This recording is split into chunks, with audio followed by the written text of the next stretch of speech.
You are Locked On Warriors POSTCAST, part of Locked On Sports San Francisco on the Locked On Podcast Network. Your team every day. Yo, what's up, everyone, and welcome back to the Locked On Warriors POSTCAST. I'm your host, Eric Triple E Engel. You may know me as the former producer for the Murph and Mac Morning Show on KMBR. And tonight, the Golden State Warriors played one of their best games of the season as they beat Ant Edwards and the Minnesota Timberwolves in a total team win in the back end of the baseball series with a new starting lineup that featured Steph Curry and Buddy Hield together for the first time this season. The Golden State Warriors found some solid offensive chemistry and created plenty of space for their shooters to operate. Draymond Green sealed this win with a nasty dunk and a night-night celebration to boot. JK contributed a ton of meaningful minutes again tonight, taking another baby step forward in his development. Tons to get into today. We'll break it all down, but first I want to thank all of you for watching us on the Locked On Sports San Francisco YouTube channel. Please, if you aren't already subscribed, hit that subscribe button right now. And thanks for listening on the Locked On Warriors podcast feed, making us your first listen following these Dubs games. And make sure to check out the Locked On Warriors daily show for more in-depth coverage. Charlie Walter does a great job. You can now start the season with a big return on FanDuel. New customers can place a $5 bet and you'll get $150 in bonus bets if you win your first $5 bet. Just visit FanDuel.com to get started. And as I said, in this one, total team win. Just getting right to that end of the game in this one. I mean, Draymond Green with that night dunk. And I mean, you heard Steph talking about it post-game. He said that was rare territory for the night because he's not ever going to throw it down like that to end a game. And I mean, let me tell you, that dunk by Draymond I have not seen that guy get up like that with those kinds of bunnies in a long time in the fourth quarter, especially. Like, I mean, for his knees to be that fresh in the fourth quarter, for him to be jumping out of the gym like that, I have not seen Draymond Green look that young and spry in quite a long time, man. He looked great tonight. And I think that we need to give Draymond some props too, because he played a long time tonight with 5 fouls there in the fourth quarter. And he played pretty well, not picking up that 6th foul. He sat for almost a full quarter, starting early in the third quarter and into early in the fourth quarter after picking up that 4th foul early in the second half, and then picked up his 5th foul essentially as soon as he came back into the game in the fourth quarter. But really, the big deal tonight is Buddy Hield and Steph Curry together on the court at the same time, creating a ton of offense for this Warriors starting lineup. This is the first time we have seen this combination of Steph Curry, Buddy Hield, GP2, Jonathan Kuminga, and Draymond Green as your starting 5. No Andrew Wiggins tonight. And the Warriors looked great. I mean, this offense looked like they really found something here with this combination of players. And I mean, specifically, what I think worked really well was Steph and Buddy on the court together at the same time. And honestly, GP2 being that glue guy with Draymond Green really helped out this squad. GP2's defense added a lot to this game, especially his rebounding and giving the Warriors a ton of second chance points. GP2 had 5 rebounds in this one, 4 of them on the offensive side of the floor. So tons of offensive rebounding for the Warriors tonight. Kevon Looney also pitched in 5 offensive rebounds, and the Warriors scored a ton of second chance points because of all of this offensive rebounding. They scored 19 second chance points to just the 4 from the Minnesota Timberwolves. And another thing that the Warriors did really well tonight, limiting turnovers. You look at what the Warriors did tonight, and it is night and day difference from what they did in their last game, Friday night against the Wolves. I mean, they turned the ball over 22 times in their last outing, only 11 tonight, at 48 points in the paint to Minnesota's 30. Fast break points in favor of the Warriors, 19-9. So the Warriors really get that hustle going again tonight. They out-hustled the Wolves. They did all of the things that they needed to do, and they found a way to get Steph scoring. And this was the big part of this was Buddy Hield putting in 27 points. I mean, when Buddy is on the floor with Steph at the same time, it spaces the court in such a way that it allows all the offensive things that the Warriors want to do to just flow the right way. And yeah, Buddy Hield is going to be erratic. I mean, we saw a possession tonight where he came up with a steal and started driving the floor the other way and immediately gave it right back. I mean, I think he had possession of the ball for maybe 1.5 to 2 seconds before he gave it right back to the Timberwolves. So Buddy is erratic. We know this, especially as a ball handler, especially when he's trying to, get into his bag a little bit. It gets a little scary at times.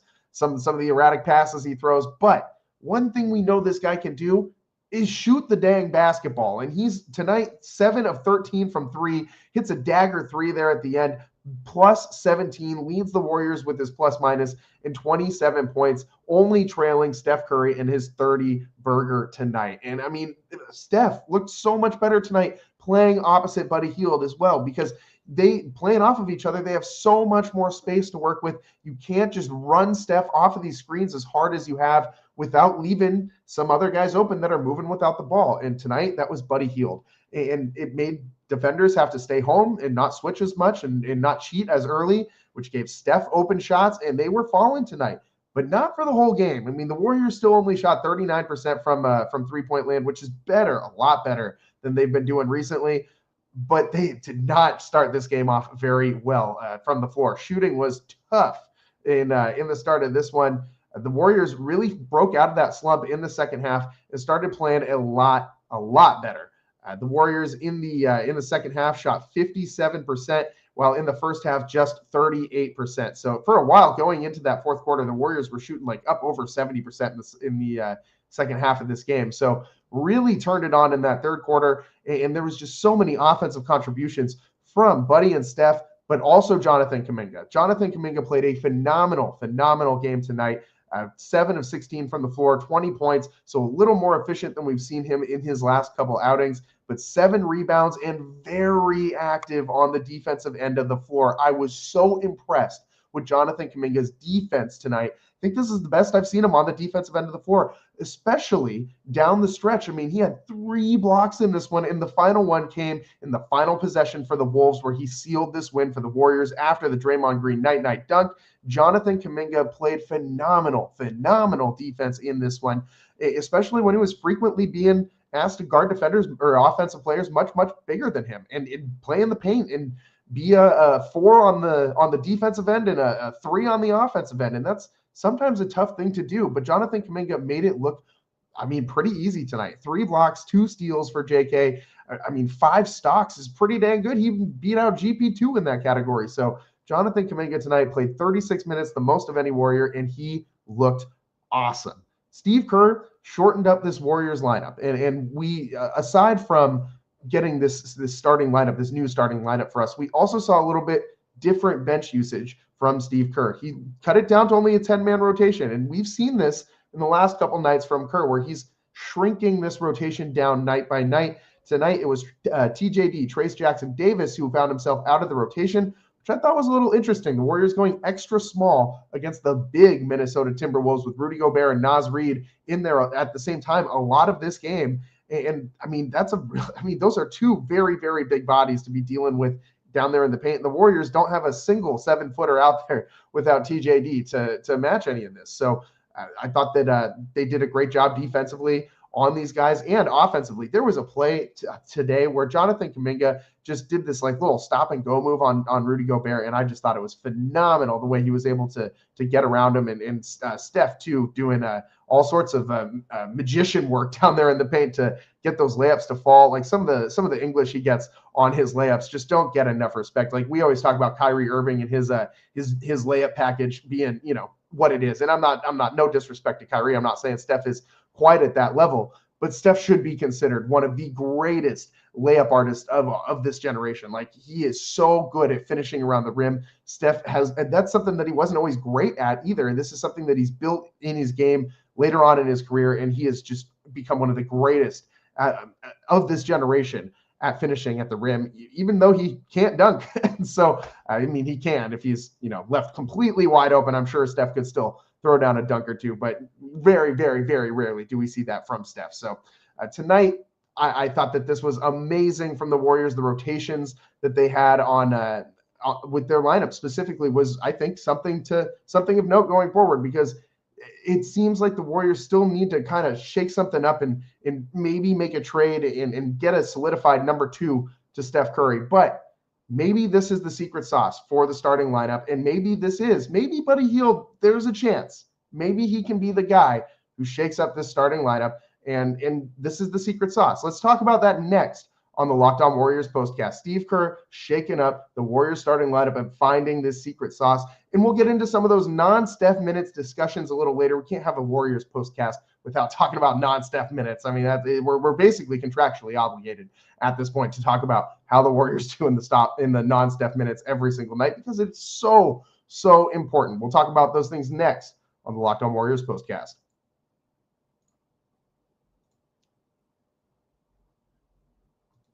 Today's show is sponsored by Mint Mobile. With big wireless providers, what you see is never what you get. Somewhere between the store and your first month's bill, the price you thought you were paying magically skyrockets. With Mint Mobile, you'll never have to worry about gotchas ever again. When Mint Mobile says $15 a month when you purchase a 3-month plan, they mean it. In a day and age where hidden fees are everywhere, how great is it that Mint Mobile is straight up with you? Say bye-bye to your overpriced wireless plans, jaw-dropping monthly bills, and unexpected overages. Mint Mobile is here to rescue you with premium wireless plans starting at just $15 a month. All plans come with high-speed data and unlimited talk and text delivered on the nation's largest 5G network. Use your own phone with any Mint Mobile plan and bring your phone number along with all your existing contacts. Ditch overpriced wireless with Mint Mobile's deal and get 3 months of premium wireless service for $15 a month. To get this new customer offer and your new 3-month premium wireless plan for just $15 a month, go to mintmobile.com/lockedonnba. That's mintmobile.com/lockedonnba. Cut your wireless bill to $15 a month at mintmobile.com/lockedonnba. $45 upfront payment required, equivalent to $15 a month. New customers on first 3-month plan only. Speed slower, above 40 gigabyte on unlimited plan. Additional fees, taxes, and restrictions apply. See Mint Mobile for details. Welcome back to the Locked On Warriors postcast. I'm your host, Eric Triple E Engel. Tonight, the Warriors with a 114-106 win over the Minnesota Timberwolves in the back end of the baseball series. The Warriors tonight, excellent results from this new starting lineup that Steve Kerr rolled out that featured Steph Curry and Buddy Hield together at the same time. And the question that I pose is this a sign of what's to come? Or is this just a result of making small adjustments in this baseball series when you have a rare opportunity to adjust immediately to what you just saw in your last outing? And I think it might be a little more of the latter, because personally, I don't trust Buddy Hield every single night. I love what I see from him on nights like this. It's really fun to watch him and Steph when they're both on. I mean, it's great. It's shots falling, 3 balls flying. It feels like old school, not old school, but like 2010s Warriors basketball. It feels like Warriors just chucking up threes, Splash Brothers, all that. It's not quite Clay, but it's close enough that it gives you some of those same vibes. But you can't trust him every single night to do this night in and night out. You just can't. He's Buddy Hield. He's going to eventually let you down and turn into, the Buddy buckets that we see sometimes, just being a little erratic with the basketball. And sometimes he's not. And when he's not, he looks phenomenal like he did tonight. This is the first time we saw Steph and Buddy in the starting lineup this season. I think we will see more of this going forward because this seemed to really unlock Steph. This was one of the best games we've seen from Curry all season long.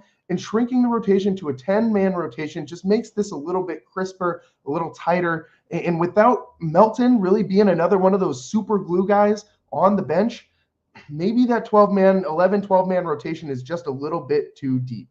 So, but when you do this, when you do have Buddy in the starting lineup, it makes your bench pretty thin. And that was something that we thought was a big advantage for the Warriors this season. But tonight, for instance, Kevon Looney pitched in 12 off the bench, and that was great. But Lindy Waters still struggling very mightily from the floor. I mean, tonight 0 for 5, 0 for 3 from beyond the arc. And other than that, you got 3 points from Moses Moody, or 3 points from Kyle Anderson, 2 points from Moses Moody, 6 points from Brandon Pajemski. That's not a whole lot compared to what the Warriors were pouring in earlier this season. Just 23 bench points for a team that was averaging like over 60 points a game from their bench for the first month or half a month of the season.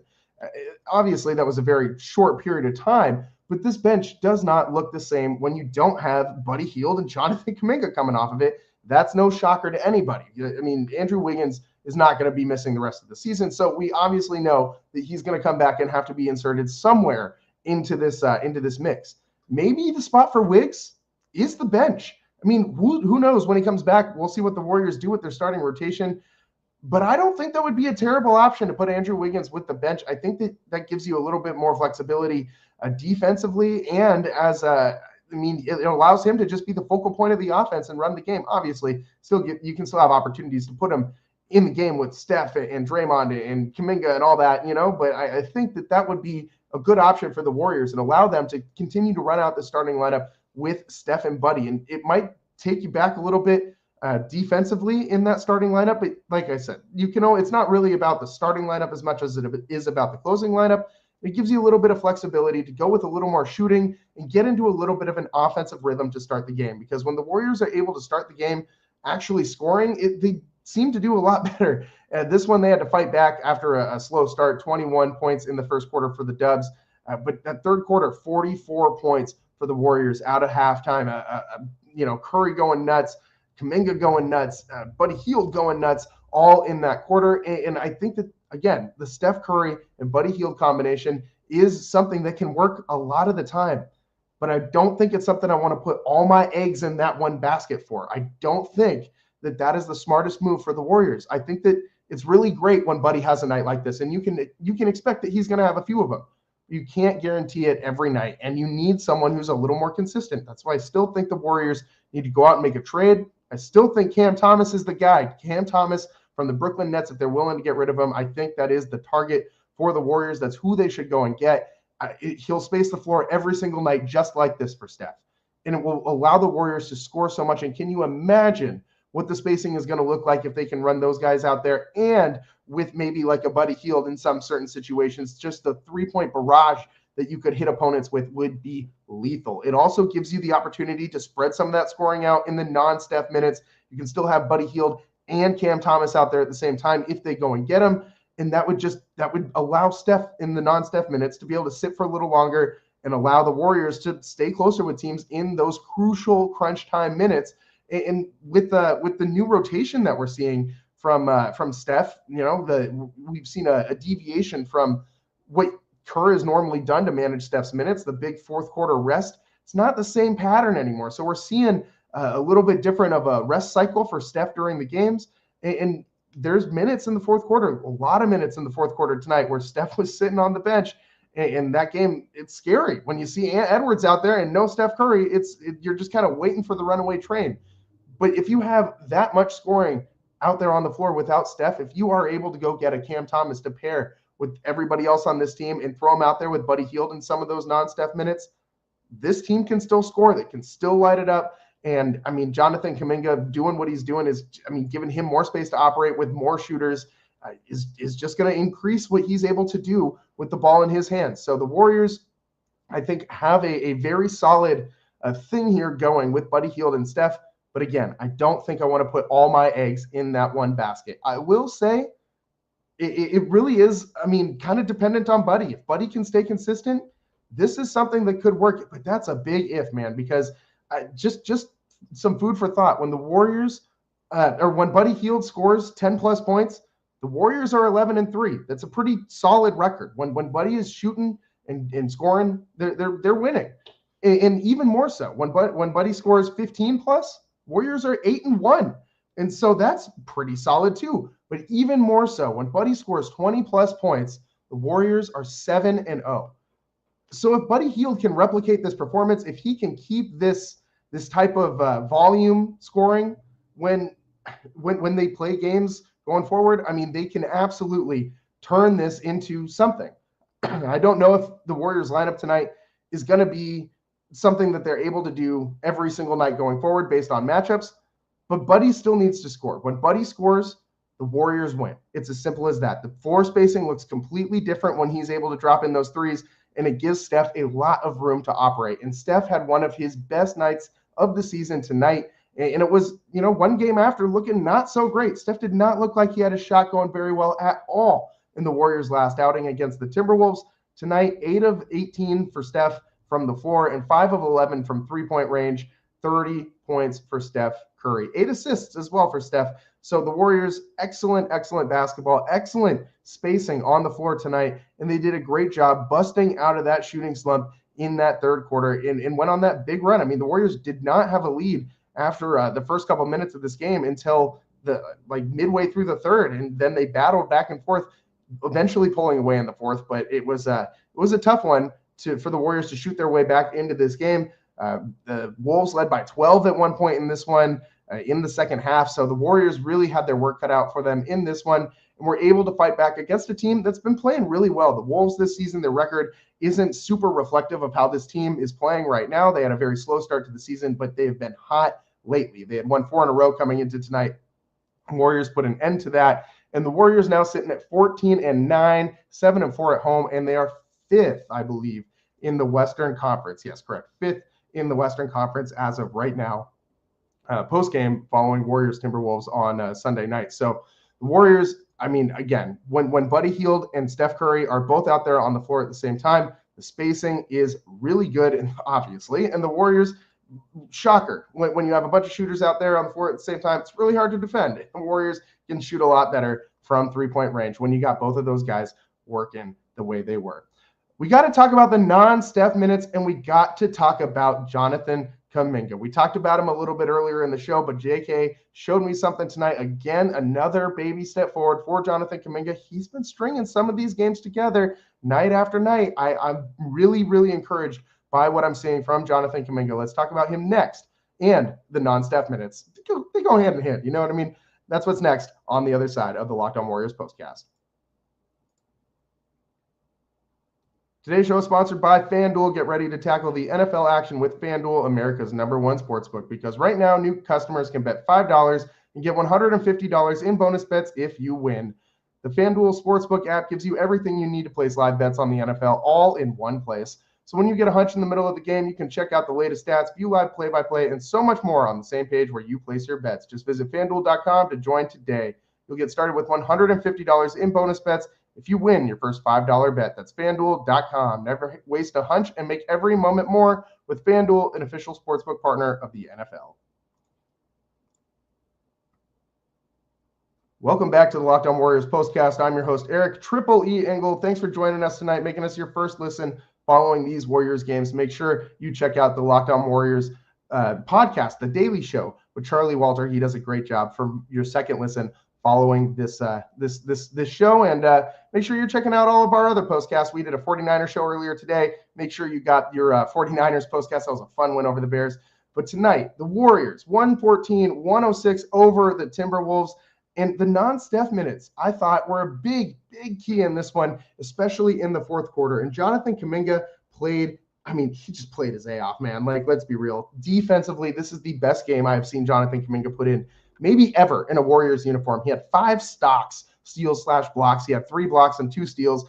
And, I mean, he changed a ton of shots down low in the paint. He had 7 rebounds. He was active on the boards. Jonathan Kuminga was getting down and dirty and not afraid to go up against those bigger players in Naz Reid and Rudy Gobert down in the paint. And Kuminga, I thought, looked so good with his decision-making tonight.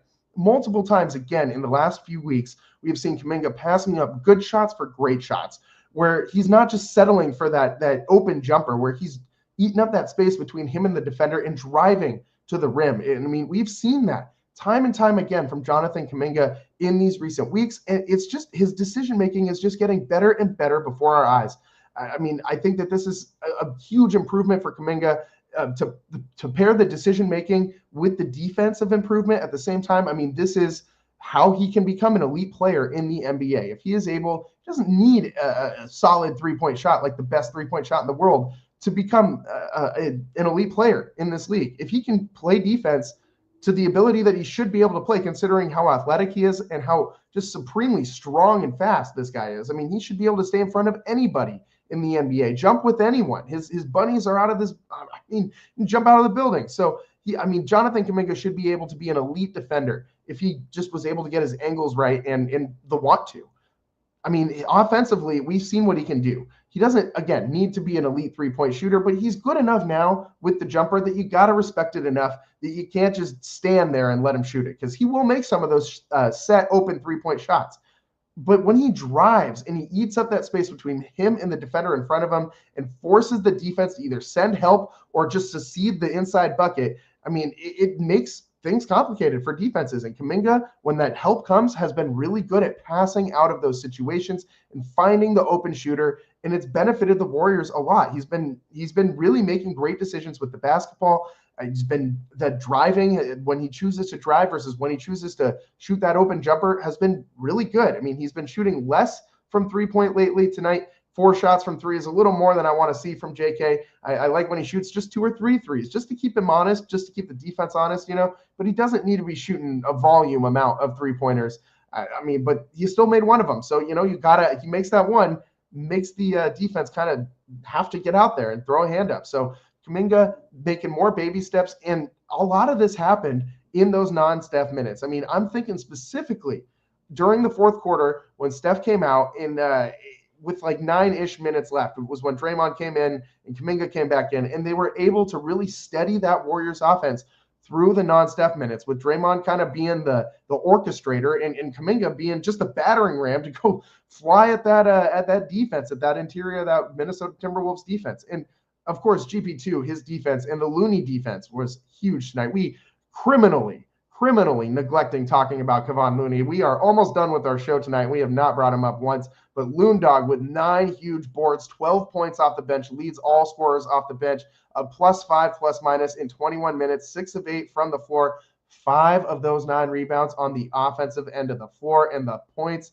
the second chance points tonight were huge difference for the Warriors. 19-4 outscored the Wolves in that category, and that was a big difference, and this one's a huge point swing in favor of the Warriors. You lose this game without those second chance points. You probably lose this game without Kevon Looney and his 5 offensive rebounds. And I mean, he's so underappreciated. We could do a segment on him every single night. This guy is the best, stay ready person that I've ever seen in the NBA. His minutes vary every night. His role varies every night, but nothing changes about Loon's ability to get out there and get the job done. His ability to switch on defense and guard virtually anybody. He can get out to the perimeter. I mean, he's just the best bench center that you could possibly ask for. Sometimes he's a starter too. I mean, this guy has just been so solid for the Warriors. I never want Looney to leave this team. I absolutely love Kevon Looney, what he brings to the squad, and his toughness, and just so underappreciated, man. Kevon Looney for like president, or I don't know what, man. I mean, Kevon Looney should be, just held up by the Warriors fan base as one of the essential keys to success that they have had, that they've seen since he's been here on this team. I mean, the Warriors really lucked out with really smart starting centers during this, last 10 years or so. I mean, you go from Festus Ezeli, and we'll skip over the James Wiseman era, but I mean, Kevon Looney has been a massive boost for this team since he's been here. I mean, just constantly staying ready, and his defense is top notch. And his mental game, the way that he plays the game cerebrally with Draymond Green, with GP2, and being able to teach Jonathan Kuminga out there how to step into that role as well. I mean, you see Jonathan Kuminga growing every single night defensively, playing alongside these guys. And we saw a big step forward from him tonight with those steals and those blocks. And again, ending this game with that big block, his third block of the game, the final play for the Minnesota Timberwolves, and sealing the victory, 114-106 for the Warriors. I mean, this was great. This was a great team win, all-around team win. You only had 11 turnovers after you had 22 in your prior meeting on Friday night, and the Warriors just a lot better. I mean, offensively, you had a lot more assists. You had 28 assists. You win the rebounding battle. You shoot the ball well from 3-point range, 39%. You shoot 46% from the field, and you pretty much hold the Wolves to the same thing. You scored 107 in their last night out, with Ant Edwards scoring 30, and tonight they scored 106 with Ant scoring 27. So you did a good job defensively holding the Timberwolves to below their season average. And the Warriors, I think they found something offensively here. Again, the secret sauce of Buddy Hield and Steph Curry in the starting lineup at the same time, paying dividends. I think this is something that the Warriors can build on going forward. But again, I don't know if I'm putting all my eggs in the Buddy Hield basket. I think they still need to go make a trade and get a consistent scorer to play Robin to Steph Curry's Batman. It's all the time that we got for you guys today here on the Locked On Warriors postcast. Fun one tonight as the Warriors win 114-106 over the Minnesota Timberwolves. Stick with us as we come to you live on Tuesday, I believe. Yeah, Tuesday, as the Warriors take on the Houston Rockets. Excuse me, not Tuesday. The Warriors taking on the Houston Rockets on the 11th, Wednesday. Houston Rockets on December 11th on Wednesday, 6:30 p.m. start. That game's on TNT. And again, that's a NBA Cup matchup. So the Warriors looking to keep it going in the NBA Cup. We'll see if they can win that one. They've won the finals plenty of times recently, well, within the last decade. So let's get another win. Let's win another thing. The NBA Cup would be a great thing to add to the trophy cabinet for Steph Curry, Draymond Green, and the rest of this Warriors team. That's all the time we got for you guys today here on the Locked On Warrior Postcast. I'm your host, Eric Triple E Engel. We'll see you next time. Peace.